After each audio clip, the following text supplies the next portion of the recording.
আসসালামু আলাইকুম। তো দেখতেই পারছেন আজকে আমি একটা জামের ড্রিঙ্কস নিয়ে চলে এসেছি। আর এর জন্য অবশ্যই লাগবে জাম, কাগজি লেবু, বিট লবণ আর গোলমরিচ, আর সাথে লাগবে চিনি।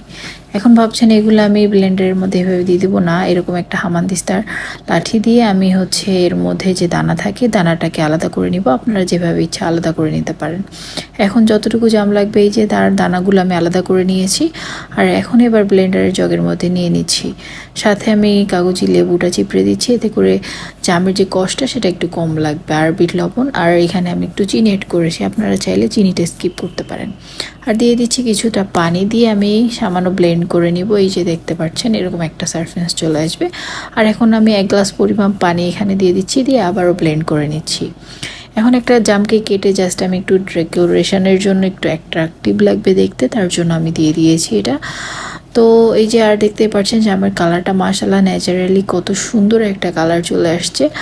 আর এভাবে আপনারা বাসায় বানিয়ে খেলে রেস্টুরেন্টের মতো একদমই স্বাদ আসবে। আর এত টাকা খরচ করে বাইরেও খেতে যেতে হবে না, বাসা সবাইকে বানিয়ে দিতে পারেন। আশা করি ভালো লাগবে ইনশাল্লাহ।